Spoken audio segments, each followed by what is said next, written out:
Hey guys, and welcome back to Brexit. Brexit England, Northern Ireland, and Eastern Europe. And in Brexit England, I told a Brexiter a joke. This always goes really badly. Every single time I tell a Brexiter a joke. A horse walks into a bar, says to the barman, "Can I have a pint of Guinness?" The barman says, "That's absolutely fine, my fine looking stallion." But why the long face? The Brexiter looked at me, scratched his dirty backside, and said, "Why was the horse upset?" I just can't, I'm just finding it difficult working Brexiters out. Just difficult. You are in the United Kingdom, where 95% of the politicians hates your guts. And that's why them thief out your money and them sell off all your things. And the first story is going to tell you all about that, to be honest. King Charles has got cancer. And, obviously we all wish King Charles, right, to be in remission as soon as possible, but, with cancer, we know it's like, it's a 5-year process. Do you know what I mean? So it's a long process. It's at least a 5-year process. So, we hope he's in remission as soon as possible. But obviously that does move us on to cancer for his subjects. And right now, we have got, I believe that we probably are one of the worst in the world for diagnosis, for treatments, for, so many people are getting cancer. And by the time our doctors are finding out, it's just too late because the cancer is spread all over their body. So it's just too late. And that's happening far too much in this country. And then people are they're finding a lump or whatever. And then it's like, well, I know it was something, I think it was something like 18 weeks or something like that before, which obviously is far too long anyway. But now I think it's something like 18 months. I don't know how long it is, but obviously, if you've got enough cash, then you can pay the same specialist that they'll say to you, well, you can see this specialist in 18 months' time. You say, well, in 18 months' time, my whole body's going to be riddled. I said, yes, we know. You say, well, can't I see him any sooner? No. You didn't have the decency to be born to rich parents. You should have done that. And then you could have got the same type of, speed as we've seen for King Charles. Now, I think that every single person who gets a cancer diagnosis should be treated in the same way that King Charles has been treated. And King Charles himself should insist on that. I'm not talking about world leaders phoning up, and saying, we're concerned about you, or people on the street saying, we're so concerned about this. But no, we're not talking about that. But we're talking about for the medical. When it comes down to that, how the system kicks in for someone when they have, someone when they get that diagnosis, everything should be taken care of for them, because we know that that they can't do anything. They can't work for the next 5 years. We know that, right? And if they're on chemo and stuff like that, right, then their immune system is going to be compromised. So they definitely can't go out as there was before. So everything should kick in for them immediately. So the government should just say, listen, you've had a diagnosis, we're going to give you £1,000 a week. We hope that that's enough for you, for all of your bills and everything. We hope that's enough for you. But, until such a time when you're in remission or you're dead, then that's when that money will stop. But, we want to take care to make sure that even if someone's on the social, that's what should kick in. So to make sure that person hasn't got that to worry about, like King Charles will have. King Charles will, he doesn't need to worry for the next 5 years, because, he's got more than enough to get by. Now the average person who gets a cancer diagnosis, who's like, could be on the minimum wage, might be on the social. They haven't got those options, but we need to make sure that they have those options, and we make sure, right, that they get to see their specialist immediately. It shouldn't be, oh, well, you know what, I've got the money to pay so I can get a specialist and I can get ahead of so many different people. It's a very unfair system. everybody should be treated the same way as how the king is being treated. It should all kick in straight away, right? And the medical attention should be immediate. There should be no waiting around, because in our NHS at the moment, and it's not their fault. Because it's not their fault that they've been run by a bunch of clowns. So, and then it's I blame the woke mob, because you see the woke mob, a lot of them have left. That's what they've done. They're just like, you know what? I don't want to live in this far right racist hellhole. They don't want to live in this. So a lot of those type of people have just left and just gone. So Britain is facing a real brain drain as well, so I can only see this whole thing just getting worse, especially like for the people, because you see, when it comes down to people like the royals and like the really rich, they can get whatever they want. Prince Philip, he got a hip operation when he was, I think 91 or 92. He got a hip operation, which you try and get a hip operation, I think it's probably over the age of 70, and it's like, no, because you know what, it's a waste of time, isn't it? It's going to cost too much, and it's complete waste of time, because in a couple of months or you could be dead, and we'll take it out, put it in someone else. No, on a serious note, that's how they be with you. Unless if you could afford to pay for it, then perfectly fine. But today I saw a man who was 102 years old flying a Spitfire. So imagine if he got in, say he was 90 years old and he needed a hip operation. I didn't actually see him personally. It was on the tele. Right? But imagine if he was 90 years old and needed a hip operation, and they said to him, no. 12 years later, right, he can't he's still hobbling about in pain. Because all the time they're saying to him, like, no, you're well into your 90s. How much more do you expect to live for? Right? Well, he's 102. Do you know what I mean? So if he needed it, then he wouldn't have been able to get it unless he can pay for it. But for the royals, it doesn't matter what age they are, they can get all sorts of medical attention, all sorts of medical help, right? And you've seen now how the doctors are talking about this particular cancer for Prince Charles, and that's the way how they should be talking about cancer for every single person, but they're not. And once upon a time, Britain had there was a percentage wise that was very, very high in this country that you'd survive the cancer. I mean, Prince Charles, obviously they found this early because he went in for the prostate. And then they literally, obviously in the routine check, they found this. So it's an accidental find, is what the doctors would call it. And so obviously that is probably going to be early that they found it. So hopefully he should pull around it. But I'm much more concerned about his subjects, who the government just say, what, you get cancer. Yeah, well, what, we'll get you into a specialist in something like 18 months. You'd be good with that, yeah? Because they hate your absolute guts. They cannot stand you, your ancestors, your children, your extended family members, even your next door neighbour. And welcome back to By Any Means Necessary. Thank you so much for all your messages sent me. Special thanks to everybody who signed up to my channel. I feel so blessed with so much people that signed up, so thank you so much for that. I'll go for all your messages. I'll answer as many as I can, but I will like all your messages for definite. And I keep on forgetting to say it, that this show is sponsored by, oh my God, I forgot his name now. But you know who I mean. The rich Jewish guy who sponsors all the lefties, him. But I forgot what his name is. So if anyone can remind me, that would be great. Once upon a time, right, people who would be president or have been president or, standing for president or prime minister or chairman. Actually, the chairman, most of them are appointed, isn't it? Chairman Mao or, King John, Chairman King John, most of them are appointed, right? But anyway,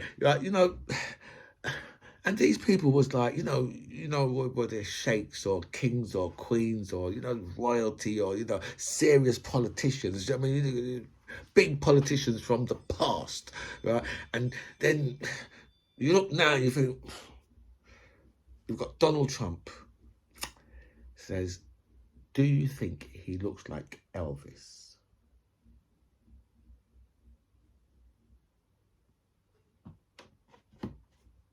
And do you know what gets me about that, right? Is when the left look down on the MAGA, because that's what we do. We look down on them because they're supporting a man who posted a picture of half his face and half of Elvis's face. And he wants control of the nuclear buttons.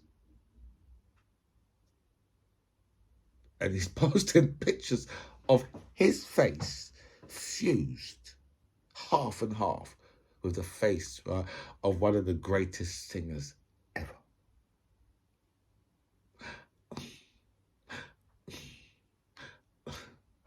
I don't know what you should really say about that, because I look down on MAGA because of things like this. Because you can't support this type of person. This guy's an idiot. This guy is an absolute fool. There's no doubt. I mean, he's done some stupid things. I mean, you know, drink bleach. I tried it, but I just got it. But the fumes just around the face was just too much. And then the magnet, I did try the magnets thing, right, in the water, but for some reason, they still worked. So I'm going to need to speak, you know, we're going to need to try and get a message to Donald Trump, say, hold on, this whole magnet thing, yeah, I don't know if you're right. I think you might be wrong about that. I think the magnets work perfectly fine, right, in water, underwater, on top of water, wherever they are around water, magnets still magnetize. And this is the man that you people think that, you know what, this is the person who should be the leader of the free world. A man who takes time out of his presidential run and all his various court dates to fuse his face with You know, the thing is, he probably didn't do the fusing himself, but he reposted it. This would have been just as bad, right? Well, no, it would have been slightly less bad, right, if he had just liked it. If he liked it. Because, you know, president's not supposed to like this. You're not supposed to, that's definitely not supposed to repost it. I mean, if you repost this as the president, what someone needs to do is someone needs to take you into a room and say to you, listen, you're being really stupid here, yeah? I'm here as your Wally alarm, okay? Every time you're going to be an absolute Wally, a complete klutz, right? Just before you do it, right, you look over to me and I'll just be like, do not do that foolishness. But he hasn't got that. A pillock alarm, a Wally alarm, a klutz meter. California looks like a massive river. I don't know if you've seen it, but there's been so much rain over in California, and it's just tearing the place to pieces, right? Just rain. I see people surfing, like, you know, on the back with someone driving the truck, and this guy was on a surfboard, right? And then people in like canoes. It's just crazy. Seriously, if you see how much rain is there, it's just well. If people are in canoes and people are, you know, going, you know, on surfboards, then obviously there's one hell of a lot of rain in the high roads where cars normally are. But seriously, it's like really, really serious out there. This is all that that global warming that no one believes in. Oh dear. A massive forest fire the size of the Isle of Wight has killed over 100 people in Chile. And this is down to that same climate change, because obviously in Chile, they could have done with this rain. That's what they could have done with in Chile, right? But instead they've got the massive forest fires. You know what I mean? And you know, so this is all very much down to the climate change. But you know, trying to convince people of climate change, it's just unbelievable that you can't do. There's some people out there who are climate change deniers, and you think to yourself, seriously. I think a lot of these people, I think some people, they're just like, whatever it is you say, even if the science backs you up, they've just got to go against it and say, no, it's not. No, there has always been bad weather. Climate, right, is just weather.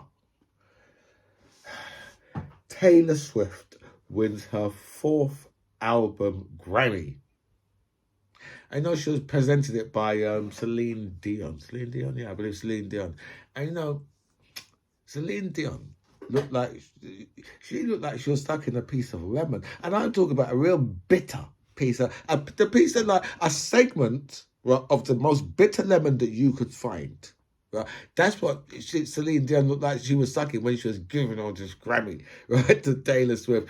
Because Taylor Swift obviously has got to be the world's greatest ever artist, because she's had, you know, this is her 4th album, you know, 4th best album, you know, and no one, you know, she's the first person to ever break through that particular barrier.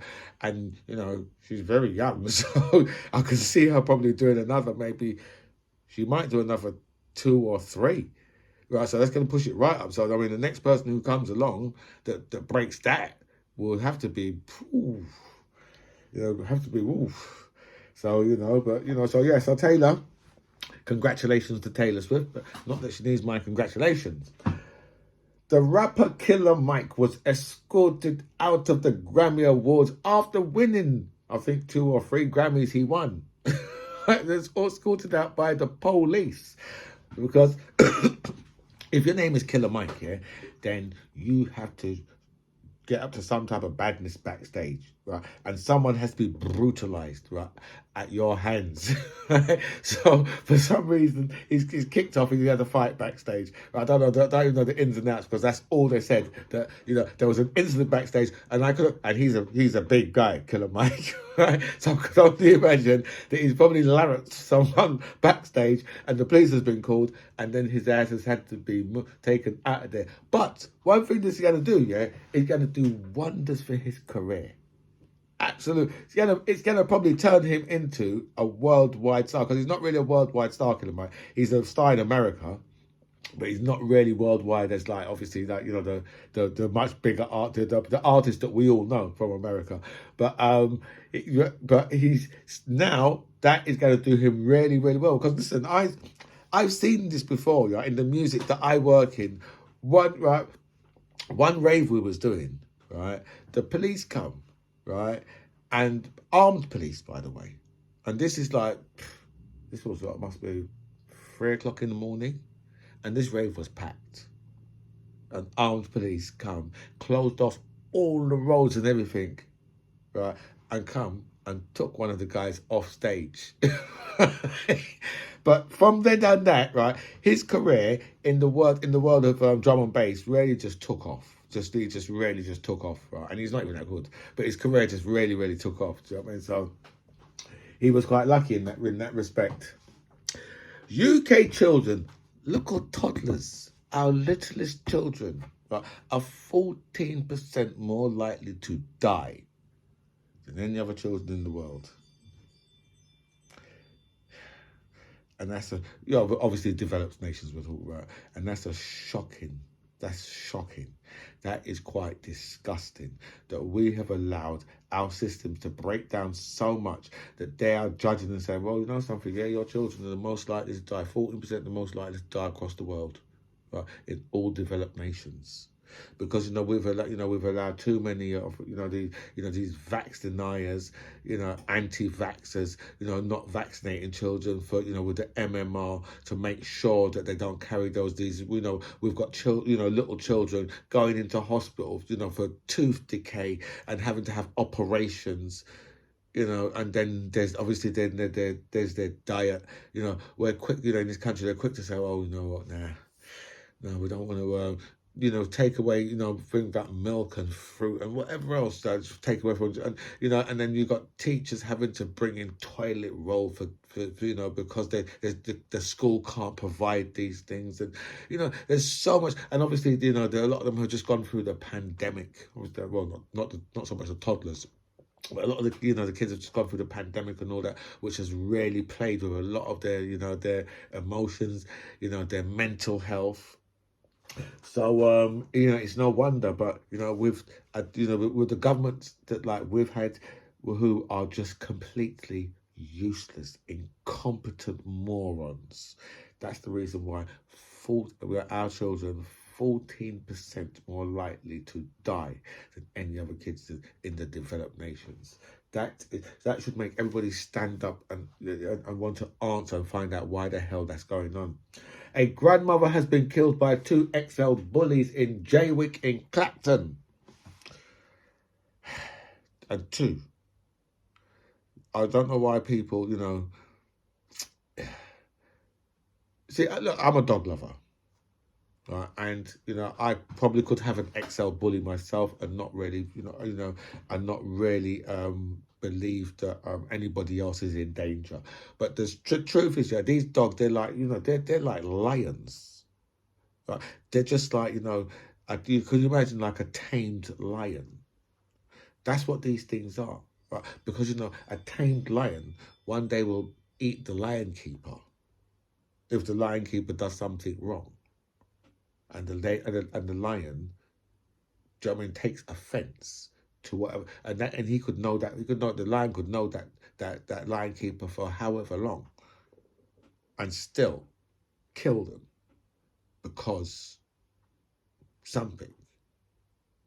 So having like these XL bullies, right? Things that have got like they've got a bite that's probably like if you do it in pounds or tonnage, it's probably going to be right up there with some of the most vicious animals in the world. But to have 2 of them, and then I think some of these people's family members was complaining and saying, listen, they don't really like going to the house, and that this was in front of the grandson as well, who run out, who could have well been killed by these things as well, who's run out into the road to try and get help, screaming. But by the time help got there, because especially these things, because a lot of people, they haven't got the means, right, of, if the thing goes to attack, they haven't got the means of stopping it. And I mean, you're not really going to stop it with like, with your a good solid wooden broomstick or something like that. You're not going to stop it with that. Do you know what I mean? That's the thing. You're going to need to shoot it, right, or run it through with like a zombie. That would be a reason to keep a zombie knife in your house. Because that's what you'd need to do if that dog decided to attack to attack your child, your grandmother, the granddad, your missus, your husband, whoever. If that dog decides to attack, then you have a lot of these people. They haven't got the means to stop the dog before it gets a chance to do too much damage. And by the time you call the police, the dog's already ripped the person's throat out. Because that's what a lot of these dogs do. They pull you down, and then they just go for your throat. That's how those dogs work. Do you know what I mean? They a lot of them, they're slow and they're cumbersome, but once they start going after you, right? They seem to be very, very quick once they start going after you. And obviously they're not as agile and as flexible as other dogs. But in that moment when they're attacking people, they really do seem to be. They seem to be like, So it's a real shame actually what happened there. But I think that I don't really think that people should be able to, especially not have 2 of these dogs as well. And if you're going to have one of these, if you're going to have these type of dogs, at least have the means to make sure that if the dog attacks somebody, you can kill the beast. A dentist in Bristol had to call the police in because they was offering NHS places. And then the next thing what happened was the queue was so long that fights started to break out inside the queue, right? Because it's like like how they got like the Black Friday or Cyber Monday, when people are prepared to beat the crap out of each other, right? Just to get their flat screen TV or the big radio. These people, their teeth needed seeing to, or they needed to sign up. And there's only a certain amount of space. And you know what it's like? You're always going to get someone who wants to jump in the queue. Right? So that could have make a fight. But, people are just in the queue and they're getting frustrated. They might have just got to a space where they just say, listen, up to this point here, no more. And then, people just get frustrated after that. So I know there are different things why people could get frustrated, but the police had to be called because that is the state of the United Kingdom. When they offer dentist places, people are prepared to punch your teeth out. I mean, they're in the right place. I mean, if they get their teeth punched out, at least they could just go, well, I've got to go, I've definitely got to go. I got to do. I don't know if you've heard about the new Popular Conservatives, but Jacob Rees-Mogg this morning giving a speech talking about how they're a lot of the people he used to work with are pompous arses. You know what I mean? And think to yourself, this man who was in the cabinet, right, had several different ministerial. In fact, he was the Brexit minister, and he couldn't find no Brexit opportunities, even though he keeps telling people, something, we're not taking up the Brexit opportunities. But you know what the truth is? There are no Brexit opportunities. And Brexit is appropriate because there is talks that Ireland in the next decade will reunify. And I think that's, I can't remember what her name is now. Mary Lou McDonald. I can't remember what her name is, but the woman from Sinn Féin, who's obviously taken over the head of Stormont now. She was saying this, and Rishi Sunak was just like, oh no. It's amazing, isn't it, that these people, along with the DUP, right, so stupid that they didn't realise that, that Brexit could well lead to Britain,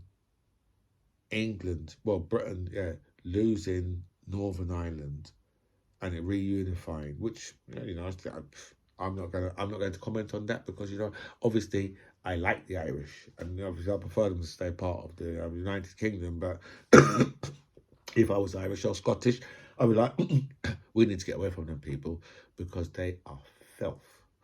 That's what I would say if I was one of them. I mean, I'm not saying that, but if I was one of them, that's what I'd be saying. Eurostar may cap services due to post-Brexit biometric post office checks, says the owner. And you're just thinking, what are you talking about, the owner? The owner.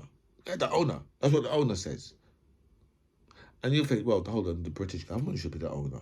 Oh, nah, come on, man. It was sold up a long time ago. That whole Eurostar station there, King's Cross, nah, man. That would have been sold off to the highest bidder. I mean, probably some European enterprise who owns that, right there.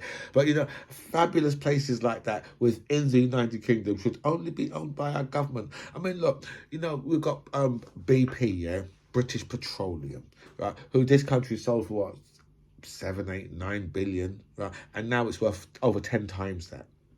Right, because it's worth about 99 billion, right? Who have just put in profits of 11 billion, their profits, right? And they're complaining because last year they put in profits of 22 billion. And you think to yourself, oh, that's really good to see a British company putting in those type of profits. Those basically, that 11 billion or that 9 billion, that 22 billion should have been going into our economy. See? Because right now, the thing puts in more profits than we sold it for. But I don't know. Maybe that was good business. Don't know. It could be that I'm missing something, and us selling British Petroleum was really good business. When now it's putting in profits of 22 billion last year, 11 billion this year. And what they're doing is they're laughing right at us in our faces and saying, because where do you think that profit, where do you think it comes from? Open your wallet right now or your purse, look inside there, right? Because that's where that profit comes from, that they're putting in. And they're looking at us and saying, well, it's not enough. 11 billion, this is not enough. It's just pocket change. It's not enough. What are we going to do? We're going to be on the street. Right? We're going to starve. That's what they're saying. Because we didn't make, more than the 22 billion that we made last year in profit. It's obscene. Absolutely obscene. And the most obscene thing is that the same politicians who hate your guts are the same people who sold it off. You might as well have said to them, listen, you know what? give me a good solid kick right in the short and curlies every single day that I live on this earth. My friends, I have to bow out of here because I've already gone way over. And, I have a dilemma because, I don't know whether I should do short videos or long videos. So I would appreciate it if you would tell me what I should do under that regard. I prefer to do the long videos because you know what, I could just talk all day, and I could talk for England, Scotland and Wales and Northern Ireland. My friends, this is By Any Means Necessary. I'm DMC John Ribbs. It was really nice to speak to you guys. Comments below.